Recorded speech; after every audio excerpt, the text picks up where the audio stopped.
Before we dive into today's case, we want to give you a quick heads up. This episode deals with a deeply heavy but important topic: intimate partner violence. Throughout our discussion, there will be direct mentions of strangulation, domestic abuse, suicide, and murder. Please take care of yourself while listening, and if this is too heavy for you right now, feel free to skip this one. Everything we share on Crime Salad is for informational and awareness purposes. We build these episodes directly from public records, court documents, and verified news reporting. And we're here to tell you exactly what the official records show and what the family believes, and exactly where those two things do not line up. If a man inflicts a non-fatal strangulation on a woman just once, and she manages to survive, her risk of being murdered by that exact same man skyrockets by 750%. It's a cold, hard statistical fact backed by nearly 2 decades of forensic data. Criminologists call it the ultimate lethality marker, the ultimate red flag of domestic homicide. When an abuser cuts off their partner's air supply with their bare hands, they aren't simply lashing out. They are showing them exactly how easy it is to take their life. It's basically an invisible ticking time bomb. And when researchers looked closely at women who were killed by an intimate partner, they went back through the prior case files and interviewed the grieving families. What they found was terrifying. Close to half of those murdered women had been strangled by that same partner at some point before the night that they died, sometimes weeks, sometimes months, or even years prior. The experts who study this have a grim name for that first non-fatal strangulation, and they call it a practice homicide. And the data underneath that phrase is brutal. Roughly half of all strangulation assaults leave absolutely no visible marks on the victim's skin, so no bruising, no handprints, nothing for a responding patrol officer to photograph. And if that same abuser also has access to a firearm, the homicide risk doesn't just stop at 750%, it climbs past 1,100%. This really makes you realize the scope of the problem. Researchers, they would have had to look at an overwhelming number of tragic case files to confidently publish a massive study like this. And to calculate a number as staggering as 750%, it makes me wonder, how common is this? And why does it seem like there's such a predictable, repetitive pattern in domestic homicide? If you asked an expert, they usually will agree that it always comes down to absolute power and control. It's an abuser's way of saying, I decide if you breathe, without ever having to pick up a gun or a knife. It's a calculated act of terror that leaves zero physical traces, making it incredibly easy for them to stage a crime scene and get away with murder. The story we are covering today takes place on October 6th, 2011, in Solano County, California. Over the years, there has been a strong determination to push for change by exposing the reality of the abusive relationship at the center of this case. And much of that determination has come from the friends and family of 36-year-old Joanna Hunter. She was loving, caring, and she was vibrant. Her family will tell you she had this rare, limitless potential to be anything she wanted. Her mom said she was a light. And from her family's perspective, Joanna's potential was completely stolen from her. She didn't get the chance to find out who she could become before her world was boxed by a man who controlled every aspect of her life. And eventually, the same man controlled exactly when she died, down to the control of her funeral. On that October night, Joanna was found dead inside the bedroom closet inside a house that she shared with her husband, Pastor Mark Lewis, on the church property, hanging lifeless from the sash of her bathrobe, her feet still touching the floor. Yeah, so at first glance, if you walked into that bedroom, it was a suicide scene. But if you learned how controlling, manipulating, and violent the man she was married to was, you might take a step back and evaluate the scene in more detail. But looking at everything at face value, hearing her husband's desperate, frantic cries and his presentation of innocence, yeah, you'd probably believe it too. I mean, why would a pastor, a man of God, have anything to do with a murder?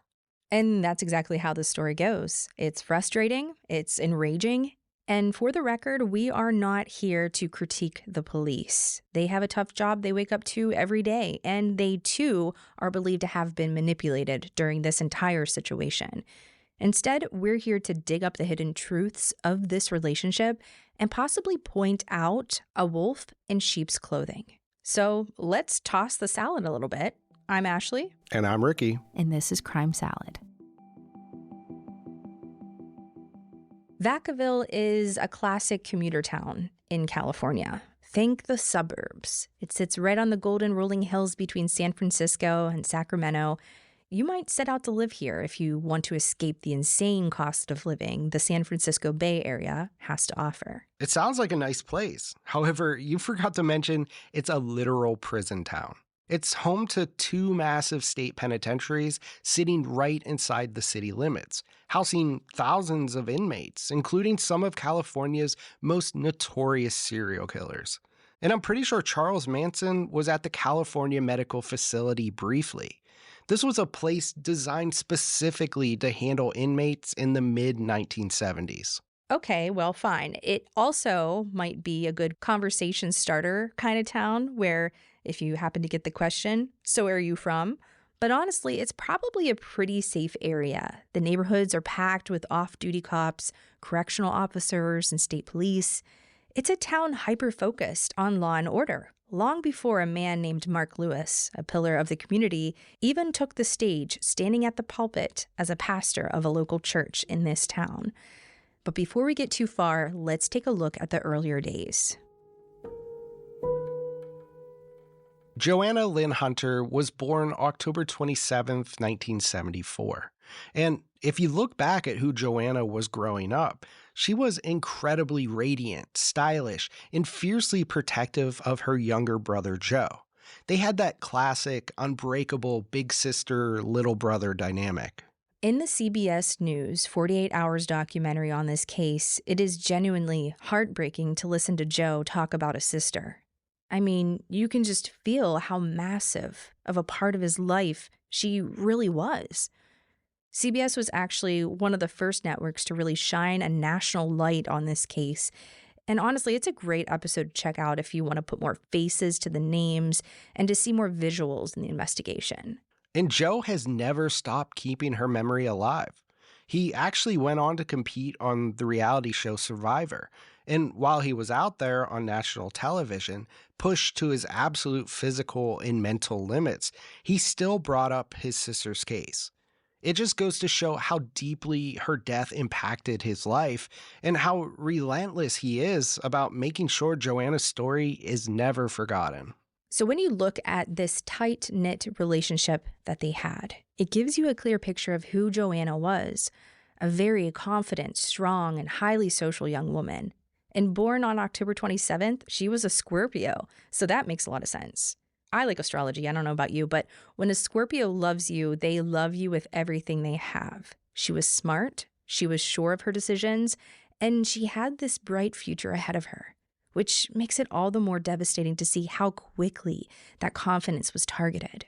For someone to completely break down a personality that strong, to isolate her, drain her confidence, and rebrand her as an obedient follower of him would require an immense, terrifying level of psychological warfare spanning over 2 decades. Oh, yeah. So she met Mark in high school of 1991, and she would have been 16, turning 17 years old that year, which puts her in her sophomore or junior year of high school, most likely.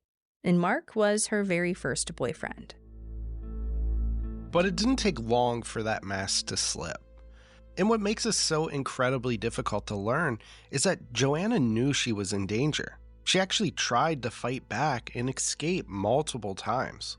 She really did. According to her mother, the physical abuse started when Joanna was just 17 years old, when she came home with a black eye. That would be heartbreaking and terrifying from a mother's perspective. Yeah, I know. If this were my child, I would have been furious, absolutely fired up. Now, we didn't find any other accounts of abuse after the black eye incident. If there was abuse, it wasn't reported. But one thing that does come up, when Joanna was just 20 years old, she filed her very first restraining order against him. In those official documents, she explicitly stated that he was, quote, choking her. And reading these words that she wrote down, it just brings us right back to what we talked about in the beginning of this episode. This wasn't just a toxic relationship. This was a man performing what criminologists call a practice homicide. He was showing what he was capable of, that he had the power to cut off her air supply. We know that once a partner crosses that line into non-fatal strangulation, the victim's risk of being murdered skyrockets by 750%. Yeah, exactly. The clock was ticking. Despite getting that restraining order, the cycle of abuse pulled her back in. And it's so common and so heartbreaking in these types of relationships. Victims often go back, convinced things will change, because that power and control is just so dang strong. And I feel like being convinced could be a loose description for this situation. Yeah, because just a year later, at the age of 21, Joanna had to file a second restraining order. This time, her handwritten notes to the court were even more violent. She reported that Mark, quote, grabbed my neck and twisted it. Think about how petrified and defenseless she must have felt. She's in her early 20s, going to the courts, begging for protection on paper, detailing these incredibly violent attacks on her neck. She is leaving a literal map of his violence, a cry for help, but she's still stuck under his mental control. Yeah, it's scary. It's horrible. And those warning signs on paper eventually reached a breaking point. In 1996, when Joanna was just 22 years old, the violence went from threats that were written down on a restraining order to her in a hospital bed. Joanna was rushed to the emergency room with a severely sprained neck. The physical abuse had escalated to a point where medical staff had to intervene. Finally, the law stepped in with actual consequences. Mark was arrested and charged with felony domestic violence, specifically inflicting corporal injury on a spouse or partner. He was convicted and sentenced to 36 months in the Solano County Jail. To anyone on the outside, you would expect relief. The abuser is behind bars, the victim is safe. Her family was completely relieved. You would think that 3 years in jail would wake him up. Maybe it would make him realize what he's doing is wrong. But this is where Mark Lewis proves just how calculating he really is. He didn't just sit in that cell and serve his time quietly. He knew exactly what buttons to push to get Joanna back. Despite the horrific abuse and the hospitalization, Joanna went to visit Mark at the jail. And when she sat down across from him, Mark played his ultimate card. He looked at her in the eyes and told her that sitting in the cell has changed him. As a soon-to-be pastor, this is where the foundation was laid. He claimed that he had experienced a sudden spiritual rebirth, that he had found God and was now a born-again Christian. And he promised her that the violent man who choked her was gone, and that he would never lay a hand on her again. It is the most insidious form of manipulation. He couldn't control her with his fists anymore because that got him locked up. So he pivoted to controlling her with religion. He weaponized faith. And tragically, it worked. Joanna believed him. She believed that God had changed him. Her mother, Patricia, said she was absolutely devastated when she found out Joanna was going to take him back once he got out. So Joanna, she was sure that she wasn't returning to her abuser. She was returning to a saved man. But Mark hadn't changed. He had just figured out a brand new way to trap her in, a way that didn't leave bruises. It's like Joanna loved him so much, and Mark knew this, and it was a way to control her. Once Mark is released from jail, he leans all the way into this new religious persona. And in the year 2000, he officially locks Joanna down, and they get married. But this wasn't a joyous family celebration. It was completely secretive, a secretive wedding. And it makes me ask, why was it so intentionally secretive, Mark? In fact, Joanna's family wasn't even invited. Her mother, Patricia, and her brother, Joe, had absolutely no idea she was getting married until it was already done. Ugh, and the red flags of abusive behavior. The very first thing an abuser does when they secure a victim is cut them off from the people who love them the most, the people who would actually see the red flags and try to intervene and protect her. But excluding her family from the wedding, Mark was sending a very clear, chilling message. Joanna belonged to him now, not them. Joanna was now Joanna Lynn Lewis, no more Joanna Hunter. And that emotional isolation very quickly turned into literal physical isolation. Because shortly after they were married, Mark's father stepped down, and Mark took total control of the Fellowship Baptist Church. Suddenly, he wasn't just an abusive husband behind closed doors anymore. He controlled her entire world. He became the ultimate authority figure in their community, and he used that position to cut off every single one of her exits. Everyone she interacted with answered to him, which meant that she had absolutely nowhere to turn for help. He became the person who she would have to turn to.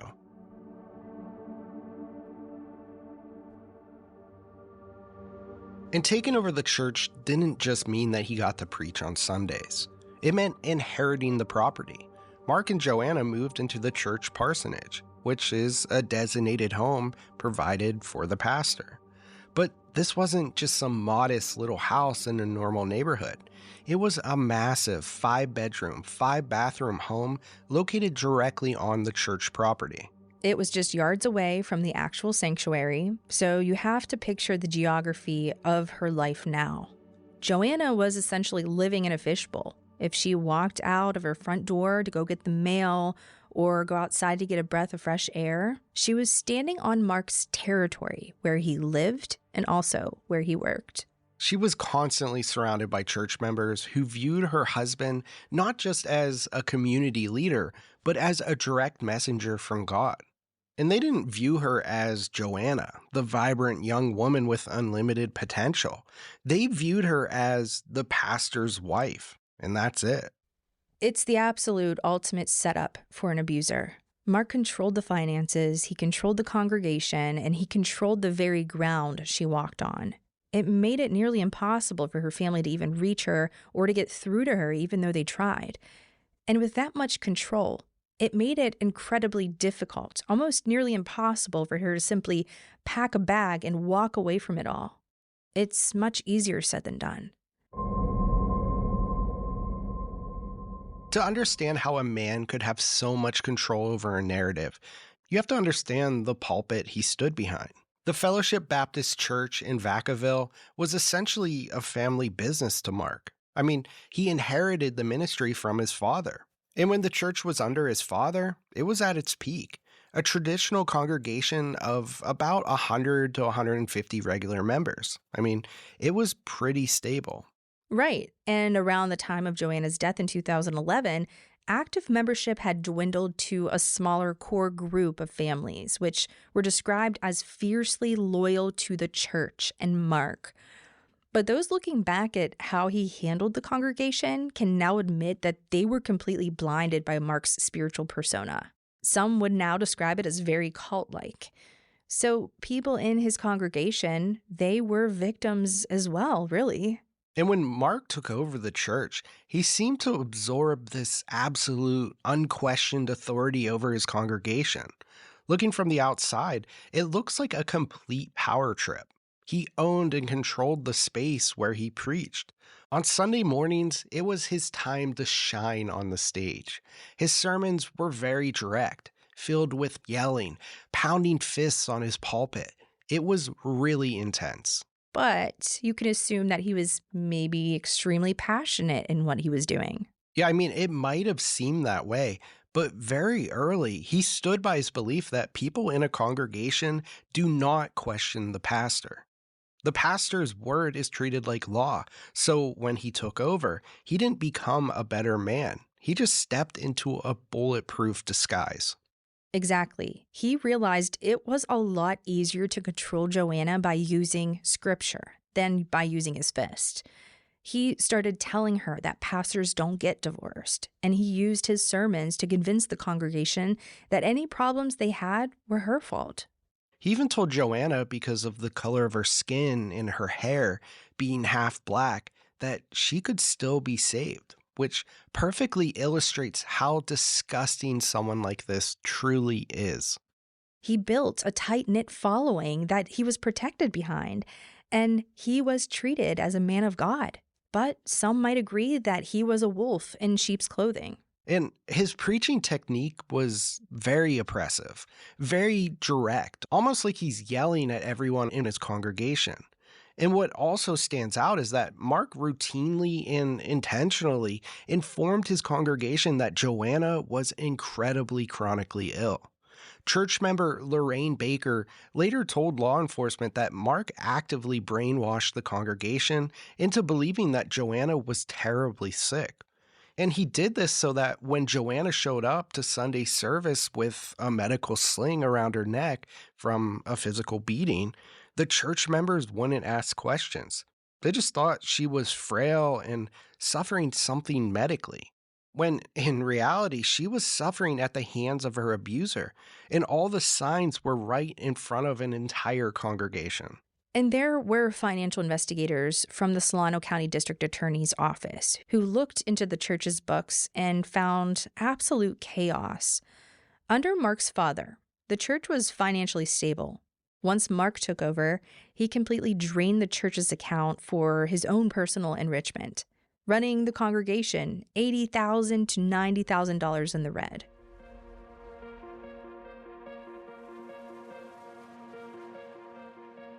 The math of Joanna's isolation is staggering. Physical abuse in the 90s, psychological conditioning, a secret wedding, and a 10-year stretch of near total isolation inside that church parsonage. It begs the ultimate question: how much pressure does it take to finally break a person? But in domestic abuse cases, a breaking point rarely means giving up. More often, it's the dangerous moment a victim decides to break free. As we entered the fall of 2011, the dynamic inside that house shifted. Joanna was reaching her limit, and the stakes were about to become lethal. And this is where the narrative completely splits between what the police officially ruled and what her family knows in their bones to be true. Because according to her mother and brother, Joanna wasn't giving up on life. She was finally preparing to escape. They firmly believe that in early October, Joanna was actively preparing to leave Mark for good. Which brings us to the scene inside that bedroom closet on October 6th. So when the responding deputy walked into that room, there was actually a short handwritten message that was left inside an open, red travel suitcase that was nearby. And the note simply read, "Take care of the dogs." To the police officer standing in that room, looking at a tragic scene and listening to a frantic husband, that note was the absolute proof he needed. However, he viewed it as a suicide note, a final goodbye. But the moment that Joanna's family heard about this written note, "Take care of the dogs," they felt a completely different kind of shock. They were instantly filled with absolute anger, because to them, they immediately knew it wasn't a suicide note at all. It was a literal set of instructions to her husband. She was planning to leave him. Exactly. The police didn't have the context of Joanna's life, but her family did. And those two pieces of the puzzle didn't come together when they should have. They knew she loved her dogs as family, and they also knew that if Joanna was packing her bags to finally escape the abuse and run to her parents' house down the street, she wouldn't be able to bring the dogs with her because her father suffered from extreme asthma. Right, so she couldn't bring them along with her to her safe haven. So to her family, that suitcase, it wasn't just there for no reason. It was there because she was planning to pack her bags and escape. And that note was there telling her abuser that since she was leaving him, he needed to feed and care for the pets she was forced to leave behind. Because why else would there be an empty suitcase in a bedroom that was feet away from where she was left dead? Yeah, I mean, it's so sad that it wasn't put together at the time. But you're dealing with a man who most likely controlled the environment of that scene as much as he could. And because of his control on that, the family never got the chance to explain the things they knew before the case was slammed shut. With all of that in mind, let's look at the night of October 6, 2011. The police only had Pastor Mark's narrative. To understand how this could have happened, we need to look at Mark's alibi and the exact timeline of the 911 call, at least what we can put together. So according to Mark, he had been right next door to the house, spending his Thursday evening playing basketball on the church property with a friend named Andrew Alvarado for over 5 hours. Which, first of all, wow, what a baller. I mean, he's shooting hoops for 5 to 6 hours. I mean, this dude is putting in work. Must have been. But if the details of that night were actually looked at, and if the right questions were asked, we would have had a very different story here. Because when you look at the police records, that alibi completely falls apart. There are two massive unexplained gaps in the timeline. So the first one happens right in the middle of the afternoon. Around 4:30 p.m., Andrew leaves the church in Mark's car to drop off some kids and pick up food. He's gone for about 45 minutes. During that window, Mark is completely unaccounted for. Independent forensic experts later pointed out that based on the rigor mortis of Joanna's body, she likely died hours before 9 p.m., which puts her time of death in this exact 45-minute window. And the second gap happens that night. Mark claimed that he wrapped up basketball, he went inside the house around 9 p.m., which is when he says that he found Joanna hanging in the closet. But he doesn't call Andrew until 9:21 p.m. That leaves a full 21 minutes completely unaccounted for. What was he actually doing in that house for 21 minutes before anyone was alerted? He never explains this. Now, think about how insane this is from Andrew's perspective. He's out front shooting hoops, and he gets his call from his pastor, who walked inside 21 minutes earlier. Mark is crying on the phone, refusing to call 911 himself, and instead he's making his friend do it from the driveway. And Mark had a cell phone on him, so why didn't he just call 911 himself? And I understand the shock if this were the case, but this is someone you love unconditionally. He didn't try to lift her up to take the weight off of her neck. He didn't attempt CPR. He just walked outside and told Andrew to make the call. And like you said, it could have been shock related where you can't think straight. You're in the moment of that shock and it just paralyzes your mobility to act, if that were the case. But when Andrew makes the call, he's the one talking to the dispatcher. And it's pretty clear that he doesn't know exactly what's going on. The dispatcher wants to speak to Mark on the phone. So Andrew asks him and hands over the phone, and Mark is in disbelief. He's in shock, and he's unable to look at her or do anything for the police. He just wants the police to get there as soon as possible. The first officer arrives on the scene in a short amount of time from when the call was placed. It's 9:39 p.m. when Deputy Ryan Wallace from the Solano County Sheriff's Office starts his official report. His notes read that Mark was, quote, unable to provide me with any details and was extremely frantic. Deputy Wallace, he goes into the bedroom. He finds Joanna hanging from the closet rod by a bathrobe sash. And this detail is critical. He notes in his report that her feet were touching the ground.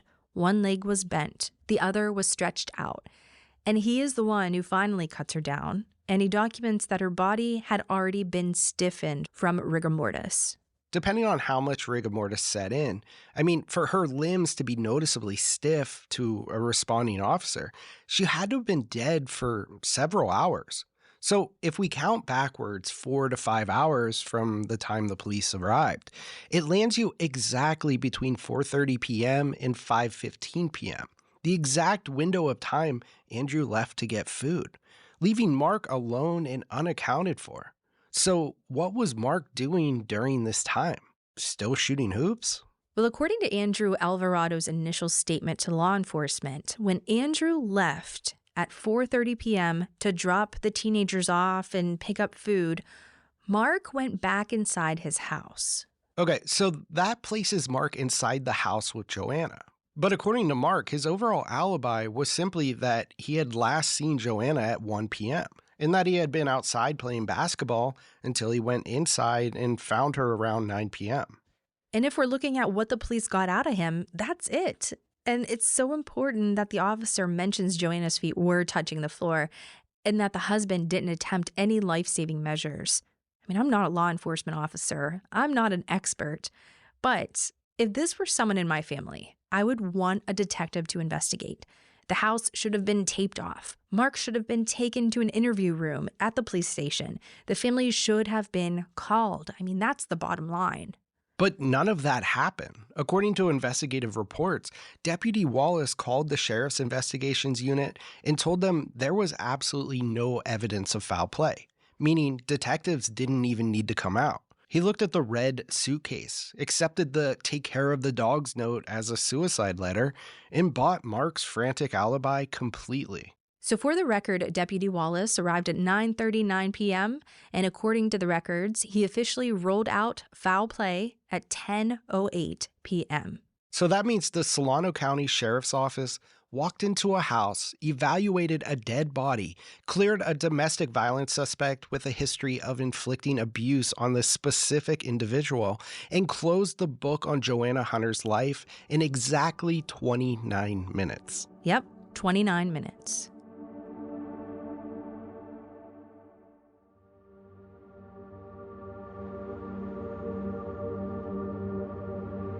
How does a domestic violence suspect get his home cleared of a suspicious death in under 30 minutes? How does a detective not even get called to the scene? To understand that, you have to look at the title that Mark Lewis hid behind. He wasn't just a husband. Remember, he was a pastor. And in a tight-knit community, that title comes with a massive amount of unearned trust. Psychologists and criminologists actually have a name for this. They call it the halo effect. It's a cognitive bias where people automatically assume that someone in a position of moral authority, like a clergy member, a doctor, or a police officer, is inherently a good person. So think of the situation. When a patrol deputy rolls up to a house and sees a frantic pastor, a massive psychological shift happens. They drop their guard completely. Exactly. It's kind of like the hard truth that no one wants to hear. And domestic violence experts actually have a specific term of how Mark operated. They call it spiritual abuse. And it's when an abuser weaponizes their religious authority to manipulate their victim, demand absolute submission, and control the public narrative. And there are organizations like the Faith Trust Institute, which studies abuse in religious settings. And it's not everybody in religious settings, but they point out that abusers in leadership roles use their congregation and their pulpit as a literal shield against accountability. It's a terrifying dynamic because the statistics show that domestic violence happens within faith communities at the exact same rate as the general public, affecting roughly 1 in 4 women. But the major difference is how trapped the victim is. When the abuser is the pastor, the victim's path to getting help is almost completely blocked. If Joanna told someone in that community what was happening, who would they believe? The beloved spiritual leader or the wife he's probably already painted behind closed doors as troubled? Yeah, it creates the ultimate institutional blind spot. So on the night of October 6th, when the police arrived, the responding deputy, he didn't see a man with a violent documented record of choking his wife, of domestic abuse. He saw a grieving man of God. Mark used his title to completely bypass standard police suspicion, and that unearned trust derailed the entire investigation. Now, because the police cleared the scene so quickly and Mark retained complete control over the entire narrative, and because he was her legal husband, he also had total authority over her funeral and her burial. Joanna died on October 6th, 2011, exactly 3 weeks shy of her 37th birthday. If you go down to the cemetery in Vacaville today and look at her headstone, it's incredibly chilling, especially after everything that we've talked about. It feels like a physical piece of control. First off, she's buried under his last name, Joanna Lynn Lewis. It's like even in death, he had to make sure she was branded as his. And also etched right onto the front of that headstone is a picture of a small white school bus. And at first glance, it seems completely out of place. But in Mark's specific denomination of the Independent Fundamental Baptist Church, the bus ministry was a massive core operation. They used those exact white shuttle buses to bring kids to Sunday school, which was something that she probably did love. But this was Mark's church. By putting that church bus on her grave, he wasn't memorializing Joanna for the radiant, adventurous woman she was. He was memorializing her exactly how he demanded she be seen, as the dutiful, obedient pastor's wife who served his ministry. And her family refused to let that headstone be the only place to remember her. Her mother, Patricia, and her brother, Joe, they purchased a completely separate memorial bench at the cemetery, and they made sure it was engraved with her maiden name, Joanna Hunter. It was their way of symbolically taking her back from her abuser and giving her identity back to the people who loved her. Mark Lewis walked away from Joanna's death completely unscathed. As a visual person, I see his ego bar raising up to the next level because he successfully got away with murder. He retained his power, his church, and his freedom, and it didn't take long for him to find a new target. Shortly after Joanna's death, Mark began a secretive relationship with a Sunday school teacher at the church named Sarah Nottingham. But the deeply controlling, predatory behavior that Joanna lived with immediately started bubbling to the surface again. Sarah eventually realized exactly who she was dealing with when she discovered Mark was sending explicit, highly inappropriate text messages to other women in the congregation. And it wasn't just adult women. The ABC 10 investigation revealed he was texting a 17-year-old girl who had literally grown up in the pews since she was 5 years old. And she looked at Mark as a father figure, and he used his spiritual authority to groom and manipulate her. And when Sarah Nottingham discovered this, she did what Joanna had tried to do. She left him. But Mark couldn't handle losing control. So in January of 2014, he orchestrated an act of pure terror. In the middle of the night, while Sarah and her children were sleeping, a Molotov cocktail was thrown through the window of her home, which basically consists of a breakable glass bottle that's filled with a flammable liquid. It could be gasoline or alcohol, and a fuel-soaked cloth rag that's basically stuffed down into the opening as a wick. The wick is ignited and then immediately thrown at a target. The glass shatters, spraying flammable fuel across a wide area, which is instantly ignited by the burning wick, creating a rapid fireball. Now, fortunately, everyone in that house survived, but that would have been so scary, especially with the children in the home, and so traumatizing.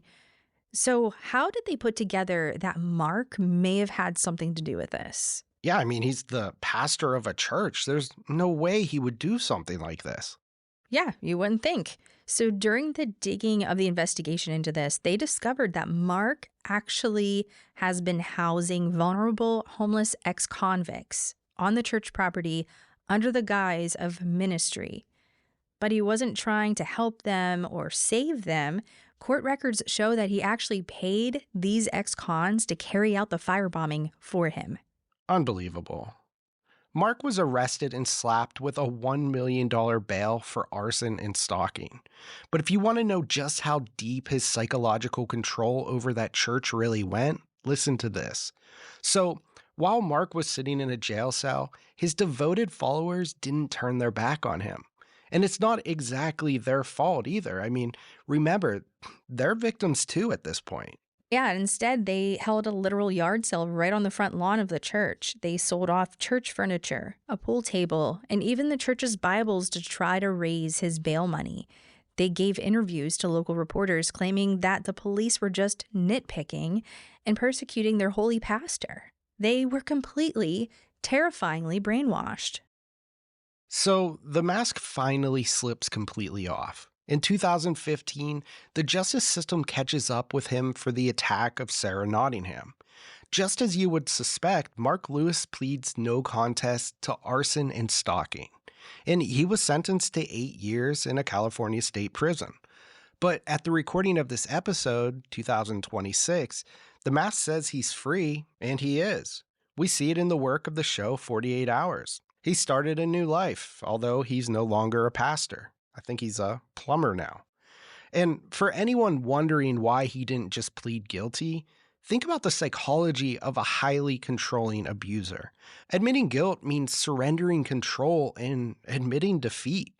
Pleading no contest allowed Mark to take a plea deal to avoid an even longer prison sentence, while still protecting his own twisted narrative.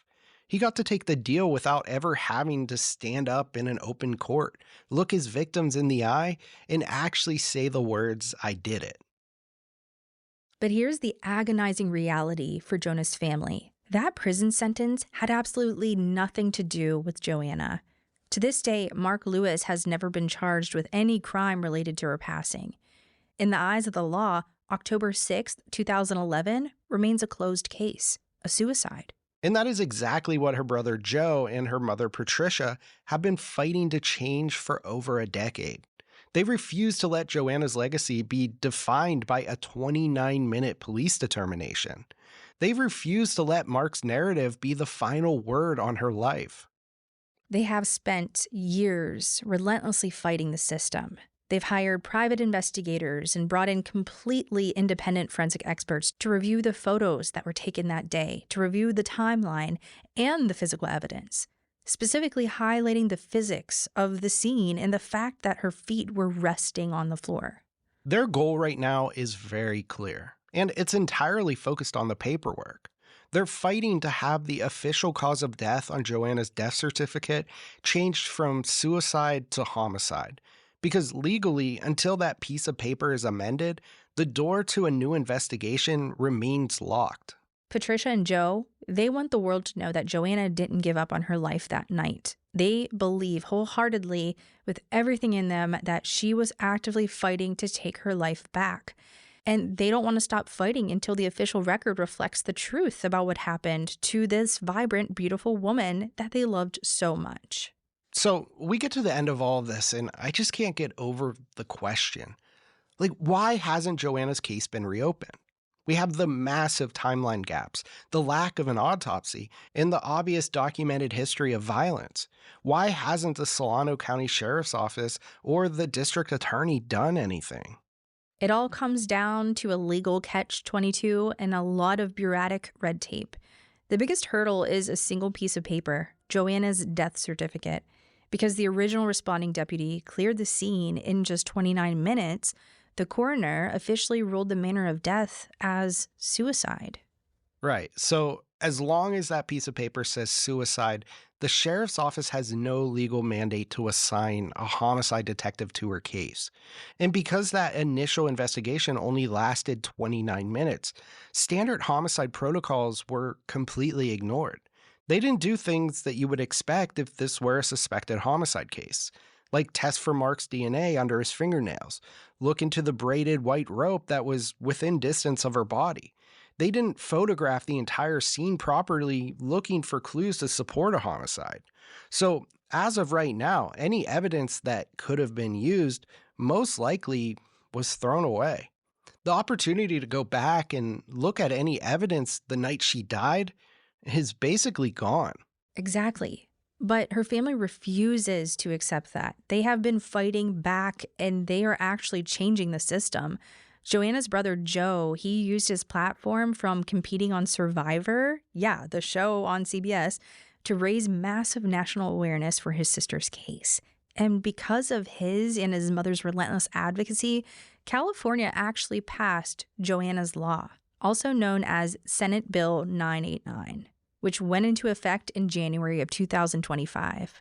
Joanna's Law is an absolute game changer for cases like this across the state.